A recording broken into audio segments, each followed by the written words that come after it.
amalan seperti tahlilan, kunut dan sebagainya. Apakah saya harus seperti itu? Mohon penjelasannya. Baik. Secara singkat saja begini, secara singkat. Anda harus bedakan apa itu manhaj, apa itu madhab. Itu berbeda.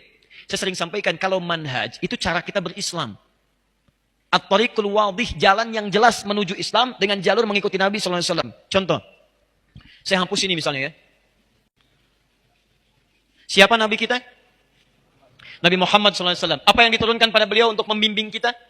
Al-Quran. Allah turunkan Al-Quran pada Nabi Muhammad SAW. Nabi Muhammad menjelaskan isi Al-Quran kepada masyarakat yang hadir di zaman beliau. Saya sebut masyarakat, bukan hanya sahabat. Karena Quran diturunkan bukan hanya pada para sahabat. Pada masyarakat pada saat itu. Cuman ada kalangan orang yang ketika diberikan tidak mau mengambil. Itu poinnya.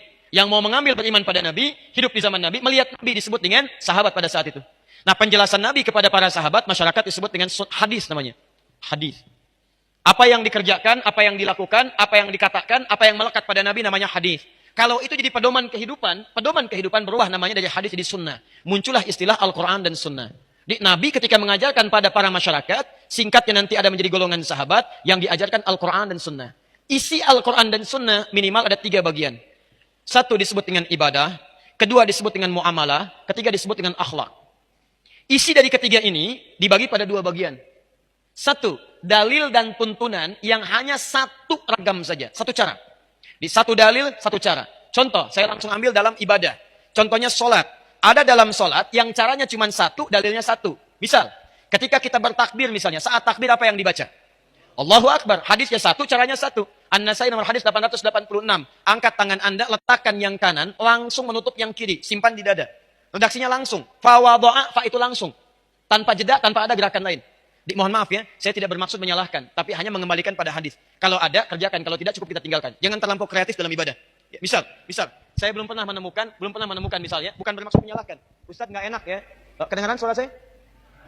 Belakang kedengaran? Kok bisa jawab? Ya. Bisa minta aja.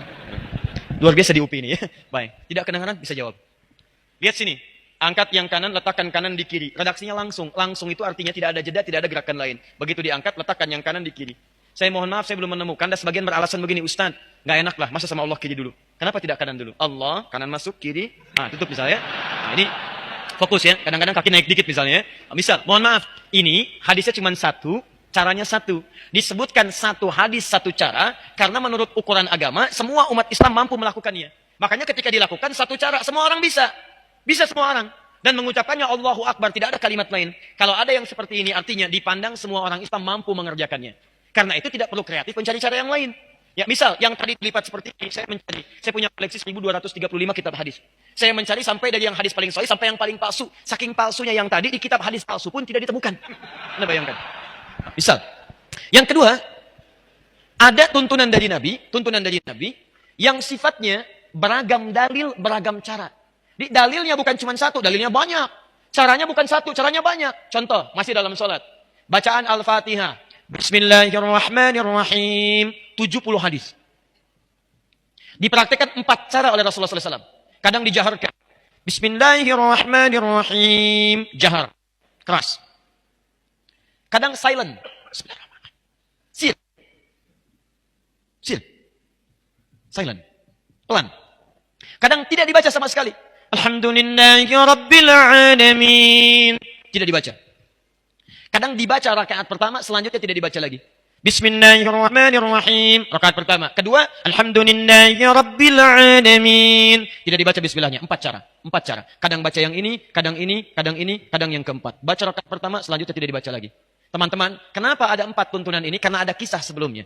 Sebelumnya dibacakan Alhamdulillahirrabbilalamin tanpa basmalah, turunlah pertanyaan dari Ibnu Abbas radhiyallahu taala anhuma. Ya Rasulullah, kalau Al-Quran itu tidak ada sekatnya, tidak ada pemisah dari ayatnya, orang akan menduga ayat satu dengan lain akan bercampur. Karena dulu belum ada pemisahnya. Qul huwallah nyambung ke Al-Falaq, Al-Falaq nyambung ke An-Nas, diturunkanlah terpisah Bismillahirrahmanirrahim. Sejak turun Bismillahirrahmanirrahim, setiap suratnya diawali dengan Bismillahirrahmanirrahim. Al-Ikhlas ada bismillah. Setelah bismillah nyambung ke An-Nas. Al-Falaq. Al-Falaq bismillah. Setelah selesai nyambung ke An-Nas. Sebelum An-Nas bismillah. Cuman 1 surat yang tidak ada bismillah, yaitu Al-Bara'ah. Surah At-Taubah, surah ke-9. Kenapa tidak dimulai dengan bismillah? Karena Al-Bara'ah dibuka dengan kalimat peperangan. Bara'atu minallah, perang. Sedangkan bismillah mengandung unsur kemuliaan, kasih sayang. Rahman dan Rahim. Dalam perang, nggak ada kasih sayang. Nggak ada kasih sayang. Siapa yang perang ketika perang ada kasih sayangnya? Izin nembak ya. Dor, sakit nggak? Nggak ada. tembak ya tembak. Nggak ada orang perang penuh kasih sayang. Nggak ada. Karena itu ayat Al-Bara'ah tidak ada bismillahnya. Kemudian dialihkan ke surat An-Naml di situ. Di An-Naml ada innahu min Sulaiman wa innahu bismillahirrahmanirrahim. Lengkap. 114 disebutkan. Nah, ketika turun ini, Nabi kemudian punyalah 4 kebiasaan ini. Kadang-kadang kalau mengimami orang-orang Mekah tanpa bismillah. Kemudian mengimami orang-orang yang turun ayat tadi dengan bismillah. Kadang dikeraskan, kadang disirkan. Kadang dibaca pertama, selanjutnya tidak. Dari sinilah kemudian, ini yang disebut manhaj. Keempat-empatnya ini petunjuk Nabi. Jadi kalau Anda ingin mengamalkan satu di antara ini, sah karena semua berasal dari Nabi. Lihat baik-baik, lihat baik-baik. Ketika Nabi SAW wafat, meninggal dunia. Sahabat mengajarkan ajaran Nabi. Ini yang banyak semuanya manhaj namanya. Manhaj. Manhaj itu cara yang terhubung pada Nabi. Nah, ketika sahabat wafat diterangkan pada golongan-golongan setelahnya tabi'in. Maaf, ini mengajar. Misal, Ibnu Abbas radhiyallahu taala anhuma, beliau tinggal di Mekah. Ubay tinggal di Madinah kemudian. Kemudian ada lagi Ibnu Mas'ud, kemudian beliau merantau sampai dengan ke Irak. Ali bin Abi Thalib beliau di Kufah. Ada lagi yang kemudian Muawiyah bin Abi Sufyan sampai ke Afrika Utara. Mu'adz bin Jabal sampai dengan ke Yaman. Perhatikan baik-baik. Ketika mereka pergi ke berbagai tempat, mereka mengajarkan ajaran-ajaran dari Nabi. Yang ini tidak ada masalah. Tapi yang ini kan nggak mungkin mengajarkan keseluruhannya. Anda ketika akan menunaikan sholat, kan nggak mungkin membaca keempat cara ini. Pasti harus pilih salah satunya kan? Harus pilih. Ustaz nggak bisa, itu sunnah Nabi Ustaz.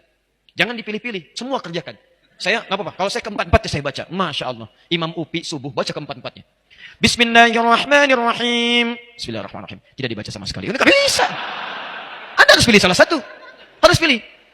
Nah, ketika Anda memilih, ketika Anda memilih, keempat-empatnya ini harus dipilih salah satu. Dibedakan pernikahan dengan bacaan sholat, ini berbeda. Lihat sini, fokus. Ini semua empat-empatnya disebut dengan manhaj.